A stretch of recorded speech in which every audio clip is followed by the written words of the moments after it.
CM Siddaramaiah ವಿರುದ್ಧ ಮುಡಾ ಹಗರಣ ಆರೋಪಕ್ಕೆ ಸಂಬಂಧಪಟ್ಟಂತೆ ದೂರುದಾರ ಸ್ನೇಹಮಯಿ ಕೃಷ್ಣ ವಿರುದ್ಧ ಕೂಡ ಈಗ ಕಾಂಗ್ರೆಸ್ ನಿಯೋಗ ದೂರನ್ನ ದಾಖಲು ಮಾಡಿದೆ. ನೋಡಿ, ಸಿದ್ದರಾಮಯ್ಯನವರ ಕೇಸ್ನಲ್ಲಿ ಪ್ರತಿ ಬಾರಿ ಕೇಳಿಬರುವಂತಹ ಹೆಸರು ಸ್ನೇಹಮಯಿ ಕೃಷ್ಣ.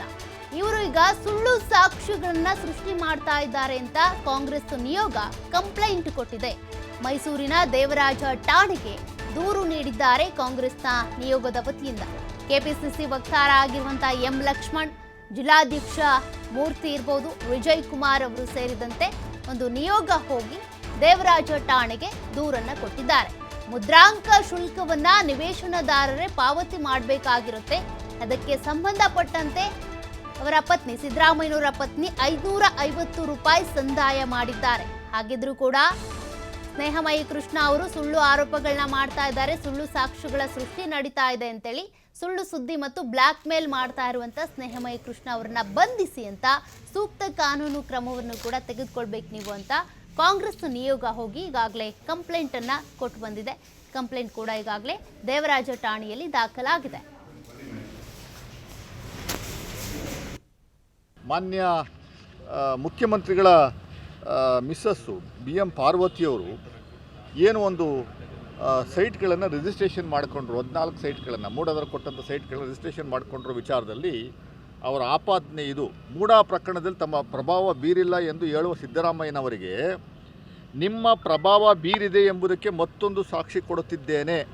ಕ್ರಯಪತ್ರ ನೋಂದಣಿ ಮಾಡಿಸಿಕೊಳ್ಳುವವರು ನೋಂದಣಿಗೆ ಸಂಬಂಧಿಸಿದ ಶುಲ್ಕಗಳನ್ನು ಪಾವತಿ ಮಾಡಬೇಕು. ಅದೇ ರೀತಿ ಎನ್ ಮಂಜುನಾಥ್ರವರು ಮುದ್ರಾಂಕ ಶುಲ್ಕ ಪಾವತಿ ಮಾಡಿದ್ದಾರೆ. ಆದರೆ ಸಿದ್ದರಾಮಯ್ಯನವರ ಪತ್ನಿ ಶ್ರೀಮತಿ ಪಾರ್ವತಿರವರ ಕ್ರಯಪತ್ರ ಗಮನಿಸಿ ಮೂಡಾದ ವಿಶೇಷ ತಹಶೀಲ್ದಾರ್ ಮುದ್ರಾಂಕ ಶುಲ್ಕ ಪಾವತಿ ಮಾಡಿದ್ದಾರೆ ಎಂಬುದು ಖಚಿತವಾಗಿ ತಿಳಿದು ಬಂದಿರುತ್ತದೆ.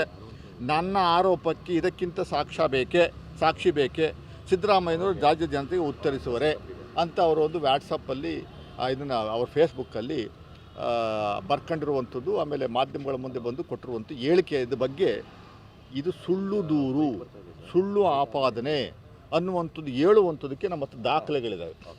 ಅವರು ಮೇಡಮ್ಮು 550 ರೂಪಾಯಿ ಏನು ಸ್ಟ್ಯಾಂಪ್ ಡ್ಯೂಟಿಯನ್ನು ಕಟ್ಟಿದ್ದಾರೆ ನೋಡಿ. ಸ್ಟ್ಯಾಂಪ್ ಡ್ಯೂಟಿದು ಇಲ್ಲಿದೆ, ಅವರ ಹೆಸರಲ್ಲಿದೆ. ಸಂದಾಯದಾರನ ಹೆಸರು ಪಾರ್ವತಿ BM ಪಾರ್ವತಿ. ಇವರ ಆಬ್ಸೆನ್ಸಲ್ಲಿ ರಿಜಿಸ್ಟ್ರೇಷನ್ ಯಾರು ಮಾಡ್ಕೋತಾರೆ ಅವರು ಬರದೇ ಇದ್ದ ಸಂದರ್ಭದಲ್ಲಿ ತಹಶೀಲ್ದಾರು ಇಲ್ಲ ಎಂಪ್ಲಾಯೀಸ್ ಮೂಲಕ ಕಟ್ಟುವಂಥದ್ದಕ್ಕೂ ಅವಕಾಶ ಇದೆ. ಕರ್ನಾಟಕ ರಿಜಿಸ್ಟ್ರೇಷನ್ ರೂಲ್ 1965 ಭಾಳ ಸ್ಪಷ್ಟವಾಗಿ ಹೇಳುತ್ತೆ.